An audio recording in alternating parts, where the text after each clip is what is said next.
Many of you probably know the PBS show, This Old House. And if you're younger, it's basically, think kind of maybe pre-even HGTV of fixing up houses and a guide, people showing you how to do things to fix up your house. But they have a segment on that show that's also called Ask This Old House. And within that segment of the show, they do a thing called What Is It? And all of the personalities of the show gather around a workbench with an object on it. And everybody takes a turn going, well, I think this is what this is for. And they pick it up and try to show what they think it's for. And usually the first 3 or 4 things are just, they're nowhere close to what it would be. Like they're just being funny and silly and all that. The last person finally picks it up and goes, actually, this is what it's for. And at least for me, I'm like, oh, I never would have guessed that that's what that's for.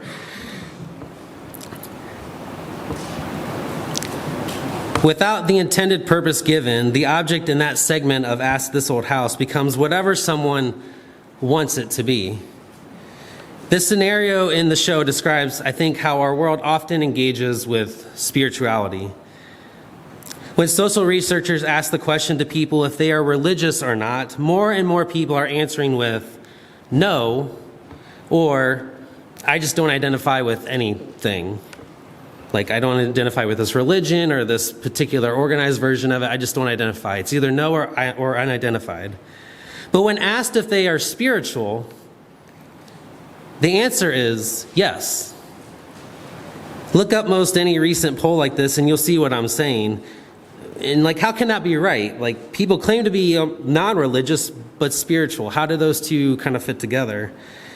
In years past, spirituality could generally be located within a religious framework. Like, I go to this church or this denomination or this religion, or I do this set of practices. Like, you could point to where that was. But that is not the case in our day and age. Ask any person now what their spirituality is, and you'll likely get a different answer from every person. Because spirituality has become whatever we want it to mean. In our world, spirituality has become detached from a specific, objective reality. In our day and age, spirituality can look like finding myself, seeking an identity beyond my current reality, believing love is everything, and seeking that quality beyond ourselves in any form or fashion.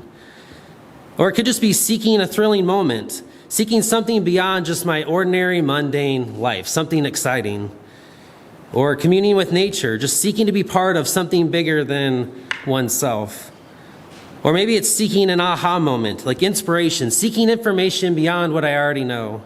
Or maybe it's the ah moments, those emotional moments, seeking an emotional experience beyond my current circumstances. And some of these realities have redeeming qualities. They're not all bad, but what they all have in common is that they are seeking meaning in an undefined other.